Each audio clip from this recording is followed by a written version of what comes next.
నమస్కారం. 'శ్రీ చదివే గమనమే గమ్యం' నవలను విని ఆనందిద్దాం. రావోయ్ రా! ఒంట్లో ఎలా ఉంది? నిష్కల్మషంగా నవ్వింది శారద. బాగానే ఉంది డాక్టర్ గారు. మీతో పనుండి వచ్చాను. ఉమాదేవి కూడా ఏమీ జరగనట్లే మాట్లాడింది. చెప్పు, ఏమిటి పని? ఏం కావాలి? ఉద్యోగం డాక్టర్ గారు. ఉద్యోగమా? అవును డాక్టర్ గారు. ఉద్యోగం చేస్తే కాస్త మా ఆర్థిక పరిస్థితి బాగుంటుంది. మీకు చాలా పలుకుబడి ఉంది. ఎవరితోనైనా చెప్పి ఏదైనా ఉద్యోగంలో వేయిస్తే. ఉమాదేవి బిడియంగా తలదించుకుంది. దాందేముందోయ్, అలాగే చేద్దాం. నేను ప్రయత్నిస్తాను. ఏదో ఒకటి దొరక్కపోదు. నువ్వు బెంగ పెట్టుకోకు. ఏది, నాలుక చూపించు. ఎనిమిగ్గా ఉన్నావు. రక్తం తక్కువగా ఉంది. మందులిస్తాను. వాటిని వాడుతూ ఆకుకూరలు బాగా తిను. జాగ్రత్తలు చెబుతూ మందులిచ్చింది. కుటుంబ యోగక్షేమాలు అడిగింది. ఉమాదేవి శారదకు మంచి స్నేహితురాలనుకునేవారు తెలియని వారెవరన్నా అక్కడుంటే. మరొక వారం రోజుల్లో ఉమాదేవి ఉద్యోగంలో చేరింది. శారద ఆ క్షణంలో సంతోషపడి ఆ సంగతి మర్చిపోయింది. అయితే హేమలత నిండు గర్భిణిగా ప్రసవానికి వచ్చినప్పుడు చెప్పిన మాటలు ఆమెను కాస్త బాధపెట్టకపోలేదు. హేమలతని పార్టీ వాళ్ళంతా శారద దగ్గర పురుడు పోసుకోవద్దని బలవంతం చేశారట. ఆపాలని ప్రయత్నించారట. నేను మొదట్నుంచి ఆమె దగ్గర చూపించుకున్నాను. ఆమె మంచి డాక్టరు. మీ రాజకీయాలతో నన్నిప్పుడు వెళ్ళొద్దంటే నేనెలా మానేస్తాను? నేను ఆవిడ దగ్గరకే వెళ్తాను అని ఎదిరించి వచ్చానని చెబితే శారదకు చాలా చిరాకనిపించింది. ఇంత ఎదగని మనుషులు ఏం సాధిస్తారు అనిపించింది. హేమలతకు ఆడపిల్ల పుట్టింది. బంగారు బొమ్మలా ఉందోయ్ నీ కూతురు అంటూ నవ్వుతూ పాపను నవ్వించింది. నీకు కొడుకు పుడితే శ్రీనివాసరావని పేరు పెట్టుకున్నావు. పాపకేం పేరు పెడతావు? మంచి పేరు పెట్టు. తన దగ్గరకు వచ్చిన ప్రతివారితో స్నేహంగా మాట్లాడి తమ కష్టసుఖాలు పంచుకోవటానికి, ఏ అవసరమైనా వస్తే ఆదుకోవటానికి డాక్టర్ శారదాంబ ఉందనే నమ్మకం వాళ్ళలో కలిగిస్తుంది శారద. చాలాసార్లు ఆ నమ్మకాలు నిజమవుతాయి. నా సమస్య ఇదమ్మా అంటూ వచ్చిన వాళ్ళు శారద దగ్గర నుంచి సహాయం పొందకుండా వెళ్ళరు. వీటన్నిటితో 24 గంటలు చాలవన్నట్టు పనిచేస్తున్న శారదకు మనసులో ఏదో వెలితి.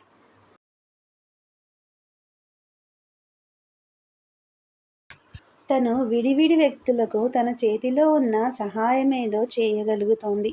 కానీ ఎంతమందికి చేయగలుగుతుంది? ఎన్నాళ్ళు చేయగలుగుతుంది? వ్యవస్థలలో సాగుతున్న ఆచారాలు, విధానాలలో మార్పులు రాకుండా వ్యక్తులుగా చేసే పనులకు, వాటికున్న పరిమితులకు తేడా తెలియనిది కాకామె. ఆ తేడా బాగా తెలిసే రాజకీయాలకు జన్మనిచ్చి అభివృద్ధి చేసిన వ్యక్తి ఆమె. అందువల్ల రాజకీయ జీవితం లేని లోటు ఆమెను వేధిస్తూనే ఉంది. ఆంధ్ర రాష్ట్రం వచ్చి గుంటూరులో హైకోర్టు ఏర్పడిన తర్వాత మూర్తి కొంత నిలకడగా ప్రాక్టీసు గురించి ఆలోచించటంలో అతని అశాంతి కొంత పోయింది. ఇద్దరూ తమ తమ పనుల్లో మునిగిపోయారు. నటాషా చదువు, తన స్నేహితులు, బంధువులతో సంతోషంగానే ఉంది. స్వరాజ్యం సెలవులకు విశాఖపట్నం నుంచి వచ్చినప్పుడు మాత్రం ముగ్గురిని ఒకచోట కలుపుతుంది. పాటలు పాడుకుంటారు విడివిడిగా కలిసి. మూర్తి, శారద షేక్స్పియర్, షా, ఇబ్సన్ నాటకాల నుంచి కొంత భాగమైనా చదివేదాకా ఊరుకోదు స్వరాజ్యం. ఇబ్సన్ డాట్స్ హౌస్లో చివరి ఘట్టం భావయుక్తంగా మూర్తి, శారదలు చదువుతుంటే స్వరాజ్యం ఉత్తేజితురాలయ్యేది. నటాషా స్వరాజ్యం ఎప్పుడొస్తుందా అని ఎదురు చూస్తుండేది. స్వరాజ్యం సెలవులన్నీ బెజవాడలోనే గడుపుతోందని అన్నపూర్ణ విసుక్కున్నా లెక్క చేసేది కాదు. తమ్ముడున్నాడు గదమ్మా, వాడు చాలు మిమ్మల్ని సతాయించటానికి. నేను కూడా ఎందుకు అని హాస్యంలోకి దించేది. వాడు మా దగ్గరే ఉండి నువ్వు లేకుండానూ మమ్మల్ని సతాయిస్తున్నారే తల్లీ, ఏం పిల్లలో మీరు అని అన్నపూర్ణ కోపం తెచ్చుకుంటుంటే అబ్బయ్య ఆమెను ఓదార్చి శాంతింపజేసేవాడు. ఎన్నికల రాజకీయాలలో అన్నపూర్ణ వంటి స్త్రీలను ప్రవేశించనిచ్చే ఉద్దేశం కాంగ్రెస్ నాయకులకు లేదు. ఎన్నికల రాజకీయాలు కాక మరో రాజకీయ కార్యక్రమమూ లేదు. ఆంధ్ర రాష్ట్రం వచ్చే వరకు ఏదో ఒక పని కల్పించుకునేది. ఆంధ్ర రాష్ట్రం ఏర్పడ్డ తర్వాత శారదా నికేతన్కి వెళ్ళడం, లక్ష్మీబాయమ్మ గారి ఆరోగ్యం చూసుకోవడం, ఖద్దరు అమ్మటం, వినోబా మొదలెడుతున్న సర్వోదయ ఉద్యమం గురించి తెలుసుకోవడం తప్ప పెద్ద పనులేవీ లేవు. అందువల్ల అన్నపూర్ణకు ఇంటిధ్యాస, కుటుంబం గురించిన ఆలోచన ఎక్కువయ్యాయి. కానీ స్వరాజ్యం ఆమె చేతికి అందటం లేదు. స్వరాజ్యానికి పెళ్లి చెయ్యొద్దా అని అబ్బయ్య నడిగితే, డాక్టర్ గారినడిగిరా, మంచి సంబంధాలున్నాయేమో అని నవ్వేశాడు. ఈ శారద ఇన్నాళ్లకు నన్ను అశాంతి పాలు చేస్తోంది. చూడండి చిత్రం అనేది అన్నపూర్ణ. నువ్వు నీ కూతురు చెరో విధంగా మారారు. దానికి డాక్టర్ గారిని ఆడిపోసుకోకు అని మందలించేవాడు అబ్బయ్య. మళ్ళీ శారదను కలిసినప్పుడు ఇద్దరూ అతుక్కుపోయేవారు. రాజకీయ జీవితం లేకుండా బతకడం బాగోలేదని, దాన్నించి బయటపడడం ఎట్లాగని చర్చించుకునేవారు. బెజవాడ, కృష్ణా జిల్లా నుంచి కవులు, కళాకారులు 1950 నుంచే మద్రాసు వెళ్ళడం మొదలైన 55 నాటికి బాగా పెరిగింది. జనరల్గా జరిగే సాహిత్య కార్యక్రమాలు బాగా తగ్గాయి. మొత్తం మీద ఒక ఉత్తేజరహిత వాతావరణం కమ్ముకుంది. లక్ష్మణరావు, మెల్లి కూడా బెజవాడ నుంచి వెళ్ళిపోతున్నారనే వార్త శారదను కలవరపరిచింది. వాళ్ళు మాస్కో వెళ్తున్నారు. సరస్వతి ఒక్కతే బెజవాడలో శారదల స్థిర నివాసం. గోరాగారి నాస్తికోద్యమం, ఇతర రాజకీయ కార్యక్రమాలు సాగుతూనే ఉన్నాయి. కమ్యూనిస్టులు కొందరు పార్టీ వదిలి కాంగ్రెస్లో చేరారు. వారిలో నారాయణరాజు ఒకడు. అతను శారదను కూడా చేరమని చెప్తూ వస్తున్నాడు. ఇదేం కొత్త కాదు గదా డాక్టర్ గారు. ఎన్నిసార్లు గతంలో మనం ప్రచ్ఛన్నంగా కాంగ్రెస్లో పనిచేసి మన తీర్మానాలు అక్కడ నెగ్గించుకోలేదు. మన కార్యక్రమాలకు దేశవ్యాప్త ఆమోదం సంపాదించలేదు. ఆలోచించండి అంటూ చెప్తుండేవాడు. 1956లో ఆంధ్ర రాష్ట్రం కాస్త ఆంధ్రప్రదేశ్ అవటంతో హైకోర్టు హైదరాబాద్కు మారుతుందని అందరికీ అర్థమైంది. మూర్తికి ఇంకా త్వరగా అర్థమైంది. హైదరాబాద్కు మారితే మంచిదని అతనికి అనిపించింది. బెజవాడ నుంచి తను కదిలేది లేదని శారద తెగేసి చెప్పాక మూర్తి తను హైదరాబాద్లో తన న్యాయవాద వృత్తి కొత్తగా మొదలు పెడతానన్నాడు. మద్రాస్ నుంచి కుటుంబాన్ని కూడా హైదరాబాదు మార్చాలనుకుంటున్నానంటే శారద అలాగే చెయ్యమంది. దానికి కావాల్సిన ఏర్పాట్లు చేసింది. మూర్తి కూతురు కళ్యాణి అప్పుడప్పుడు మద్రాసు నుంచి బెజవాడ వచ్చి శారద ప్రేమను పొంది వెళ్తుండేది. శారద ఆ అమ్మాయినంత ఆదరించడం, స్వంత కూతురిలా ప్రేమించడం చుట్టుపక్కల వాళ్లకు అర్థమయ్యేది కాదు. ఒకరిద్దరు లోపలి ఆరాటం ఆపుకోలేక ఏదో ఒకటి అనేవారు. శారద నవ్వి వాళ్ళ స్థాయిని బట్టి వాళ్లకు మనుషులెలా ఉండాలి, కుటుంబ సంబంధాలు ఎంత సంకుచితంగా ఉన్నాయి, అవి ఎలా మారాలి అని ఓపికగా చెప్పేది. వాళ్ళలో కమ్యూనిస్టు పార్టీ వాళ్ళో సానుభూతి పరులో ఉన్నారా, వాళ్లకు మరింత లోతుగా మానవ సంబంధాల గురించి వివరించేది. కాలం నెమ్మదిగా గడుస్తోంది. సుబ్బమ్మ ఆరోగ్యం మందగించి నీరసంగా ఉంటోంది. ఈ 1-2 జరిగిన సంఘటనలు ఆమెను ఎక్కువగానే కుంగదీశాయి. శారద కూడా నటాషా గురించి, సుబ్బమ్మ గురించి శ్రద్ధ తీసుకుంటోంది. అలాంటి రోజుల్లో శారద మద్రాసు ప్రయాణం తలపెట్టాల్సి వచ్చింది. కోటేశ్వరికి ఆరోగ్యం బొత్తిగా బాగోలేదని, శారదను తప్పకుండా రమ్మని పదే పదే అడుగుతోందని ఫోను వచ్చింది. ప్రాక్టీసు బాగా పుంజుకుంటున్న రోజులు. 4 రోజులు ఊళ్ళో లేకపోవడం అంటే అంత తేలిక కాదు. కాన్పు కేసులు వదిలి వెళ్ళలేదు. మొదటి నుంచి శారద దగ్గర చూపించుకున్న వాళ్ళు సమయానికి శారద లేకపోతే భరించలేరు. ఎన్నో సర్దుబాట్లు చేసుకుంటే గానీ శారదకు మద్రాసు ప్రయాణం కుదరలేదు. అప్పటికి ఫోను వచ్చి నెల దాటింది. కోటేశ్వరి జీవించే ఉందనే నమ్మకంతోనే వెళ్ళింది శారద. శారద నమ్మకం నిజమే. కానీ కోటేశ్వరిని చూడగానే రోజులలో ఉంది అని అర్థమైంది శారదకు. తను ఇప్పటికైనా వచ్చి మంచి పని చేశాననుకుంది. కోటేశ్వరి జబ్బు, జరుగుతున్న వైద్యం అన్నీ వివరంగా తెలుసుకుంది. అంతా బాగానే ఉంది. కానీ జబ్బు తగ్గేది కాదు. కోటేశ్వరి పక్కనే కూచుని విశాలాక్షికి కబురు పంపారా అని అడిగింది. ఎవరూ సమాధానం చెప్పలేదు. ఏం అమ్మా, విశాలాక్షికి కబురు పంపవా అని అడిగింది. కోటేశ్వరి వద్దన్నట్లు తల అడ్డంగా ఊపింది. నన్ను, నా వృత్తిని తన పుటకను చీదరించుకుపోయింది. ఏంటమ్మా, దాంతో నాకు సంబంధం? ఇన్నాళ్ళు లేనిది చచ్చే ముందు కావలించుకుంటే వస్తుందా? మా బతుకులిట్ట ఎల్లమారిపోవాల్సిందే. వద్దుగాని నేనప్పుడు చెప్పానే, నా డబ్బు మంచి పనులకు పంచిపెట్టాలని. ఆ టైమొచ్చింది. డబ్బు నీ చేతికిస్తాను. నువ్వు నాగరత్నమ్మకి, దుర్గమ్మకు ఇచ్చిరా తల్లీ. ఈ పుణ్యం కట్టుకో. నీ చేతుల మీదుగా ఇప్పించాలనే నిన్ను పిలిపించమని వీళ్ళ ప్రాణాలు తీశాను. బంగారు తల్లివి వచ్చావు. ఈ పని ఒక్కటి చెయ్యమ్మా అని శారద చేతిలో పట్టుకుంది. మంచి పని చెయ్యమంటూ ఇంత బతిమాలుతావేంటమ్మా? ఈ పని నా చేతుల మీదుగా జరగటం నా అదృష్టం. వెంటనే ఆ పని చేస్తాను. దుర్గాబాయిదేముంది? ఆంధ్ర మహిళా సభకు వెళ్ళి ఇచ్చి రావటమే. నాగరత్నమ్మ గారి దగ్గరకు వెళ్ళటమే కష్టం. దూరం కదా. రైలు టికెట్టు దొరకాలి. ఎందుకు? 2 కార్లున్నాయి. దర్జాగా కార్లో వెళ్ళమ్మా అని ఎవరినో పిలిచి కారు డ్రైవరు సిద్ధంగా ఉన్నారా అని అడిగింది.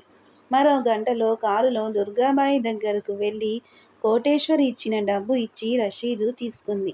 ఆంధ్ర మహిళా సభ అంతా ఒకసారి కలయదిప్పింది దుర్గాబాయి. దుర్గాబాయికున్న ముందు చూపును, ఆ సంస్థ మీద ఆమెకున్న ప్రేమను, ఆ సంస్థ నడుస్తున్న తీరును శారద మనస్ఫూర్తిగా అభినందించింది. ఇదిగో మీ ఏలూరు నుంచే వచ్చింది అమ్మాయి. మహా తెలివైనది, చురుకైనది. చురుకుదనంతో మెరిసిపోతున్న ఒక యువతిని చూపింది దుర్గ. మా ఏలూరేంటి? నువ్వు పోటీ చేశావుగా, ఓడిపోయావనుకో. మాలతి, శారదాంబ గారు తెలుసా? అప్పటికి నీకు ఓటు లేదేమో అంది దుర్గ. శారదాంబ గారిని చూశానండి, ఎన్నికలప్పుడే. నేనప్పుడు స్కూల్ ఫైనల్లో ఉన్నాను. నమస్కారమండి అంది ఆ యువతి. చాలా మంచి అమ్మాయి.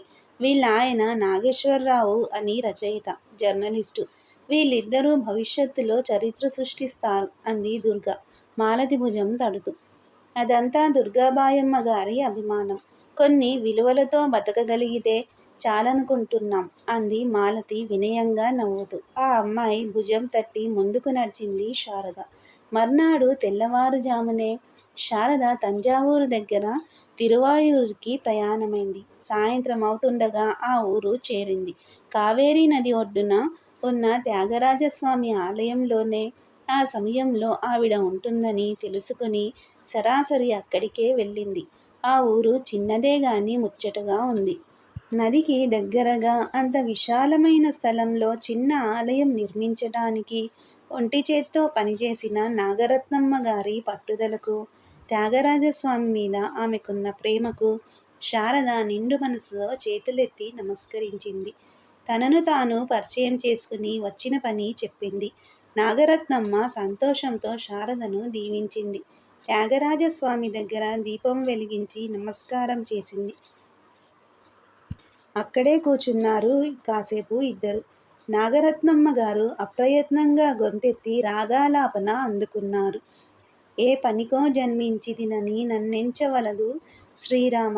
నేనే పనికో జన్మించితినని శ్రీపతి శ్రీరామచంద్ర చిత్తమునకు తెలియదా? ఏ పనికో జన్మించితినని నన్నెంచవలదు. ఆవిడ పాడుతుంటే శారద తన అదృష్టాన్ని నమ్మలేకపోయింది. తన ఒక్కదాని ఎదుట త్యాగరాజాలయంలో కావేరీ ఒడ్డున ఆ సంగీత నిధి పాడుతుంటే శారద మనసు పులకించిపోయింది. కళ్ళ వెంట నీళ్లు కారాయి. మనసులో ఆ కీర్తనను, ఆ వాతావరణాన్ని, ఆ కావేరీని గాఢంగా ముద్రించుకుంది. శారదాంబ వివరాలన్నీ ఒక్కొక్కటే ఓపికగా అడిగి తెలుసుకుంది నాగరత్నమ్మ. శారదకు కూడా ఎంతో సంతోషంగా తన గురించి ఆమెకు చెబుతుంటే తానేమిటి, ఎవరు, ఏం చేస్తోంది అనే విషయాలు కొత్తగా తను కూడా తెలుసుకుంటున్నట్లు అనిపించింది. అదొక వింత అనుభూతి అయింది.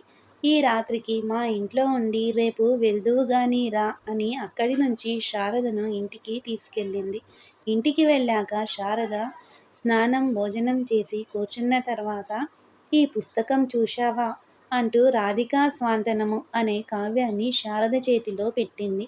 ముద్దుపల్లిని రాసిన కావ్యం అది. పుస్తకం తెరిచి ముందు మాట చదివింది. చాలా అలజడి, ఆనందం కలవరం.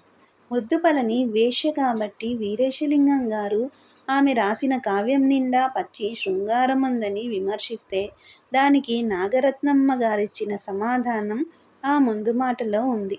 ఆ మాటలలో ఎంతో అర్థం ఉంది. ఆలోచించడానికి ఎంతో ఉంది. అది పక్కన పెడితే నాగరత్నమ్మ ధీరత్వానికి ఆశ్చర్యపోయింది శారద.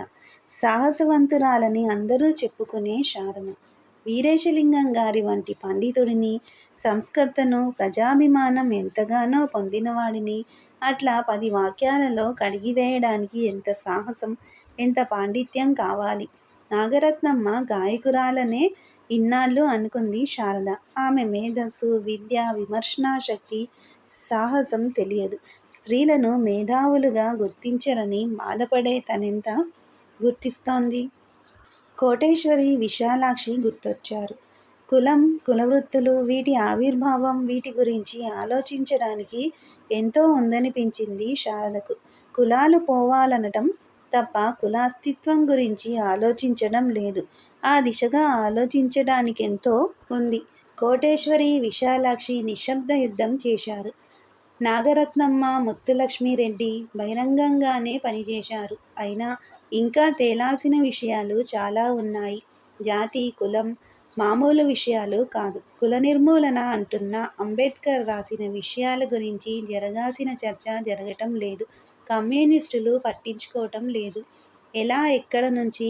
ఆర్థికమా, సాంఘికమా, సంస్కృత, వృత్తుల? శారద మనసు ఆ రాత్రి అనేక విషయాలతో అల్లకల్లోలమైంది. నిద్ర పట్టలేదు.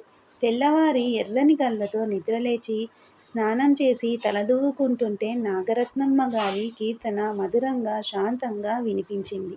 శాంతము లేక సౌఖ్యము లేదు సారసుదలనయన, దాంతునికైనవే దాంతునికైనా శాంతము లేక సౌఖ్యము లేదు. దారసుతులు ధనదాస్యములొండిన సారెకు జప తప సంపద గల్గిన శాంతము లేక సౌఖ్యము లేదు. ఆగమ శాస్త్రములన్నీయు చదివిన బాగుగ సకల హృద్భావము తెలిసిన శాంతము లేక సౌఖ్యము లేదు. శారద నాగరత్నమ్మ గారి పక్కన చేరి తాళం వేస్తూ తను మెల్లిగా గొంతు కలిపింది. యాగాది కర్మములన్నీయు చేసిన భాగవతులనుచు బాగుగా బేరైన శాంతము లేక సౌఖ్యము లేదు. రాజాదిరాజ శ్రీరాఘవత్యాగ రాజవినుత సాధురక్షక తనకుప శాంతము లేక సౌఖ్యము లేదు. కీర్తన పూర్తయ్యేసరికి శారద మనసు ప్రశాంతమైంది. ఆమెకు నమస్కారం చేసి బయలుదేరింది. దారంతా కోటేశ్వరికి నమస్కారాలు చెప్పుకుంటూనే ఉంది. ఈ అనుభవాన్ని తనకిచ్చినందుకు.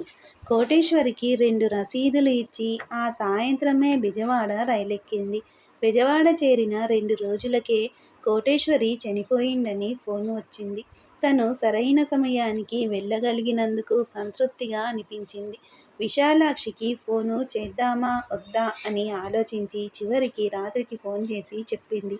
అలాగా, జబ్బేమిటి? పొడిపొడిగా వివరాలడిగి తెలుసుకుంది విశాలాక్షి. ఆ ఫోన్ పెట్టేశాక విశాలాక్షి ఏడ్చిన ఏడుపు శారద ఊహించనిది. ఎంఎస్సీ పూర్తవుతూనే స్వరాజ్యం విశాఖపట్నం ఏవిఎన్ కాలేజీలో ఉద్యోగం సంపాదించింది.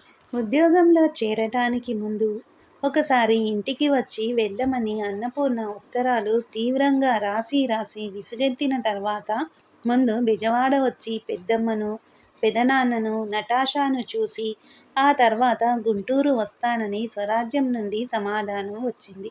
అన్నపూర్ణకు ఏదో అనుమానం తోచింది. కానీ అది సుబ్బయ్యతో కూడా పంచుకోలేదు. స్వరాజ్యాన్ని 4 రోజుల్లో పంపు తల్లి అని నిష్ఠూరంగా శారదకో ఉత్తరం రాసి ఊరుకుంది. స్వరాజ్యం వస్తుందంటే ఇంట్లో అందరికీ ఆనందమే. స్వరాజ్యానికి ఎవరితో ఉండే పనులు వారితో ఉంటాయి. వచ్చి ఒకరోజు అలసట తీర్చుకున్న తర్వాత శారద ఒంటరిగా ఉన్నప్పుడు తన మనసులో మాట బయటపెట్టింది. పెద్దమ్మ, నేను పెళ్లి చేసుకోవాలని నిర్ణయించుకున్నాను. అవునా? మరి రాగానే చెప్పలేదేం? మీ అమ్మా నాన్నకు చెప్పవా? ఎవరతను? ఏం చేస్తాడు? స్వరాజ్యం అనుకున్నంత ఆనందము ప్రకటించలేదు. హడావిడి చెయ్యలేదు శారద. నాకు సీనియర్ యూనివర్సిటీలో విశాఖ పోర్టు కార్మికుల సంఘంలో పనిచేస్తున్నాడు. కమ్యూనిస్టు. మా కులం కాదు. మా పెళ్ళి నువ్వే చెయ్యాలి. శారద ముఖంలో అప్పుడు ఆనందం నిండిపోయింది.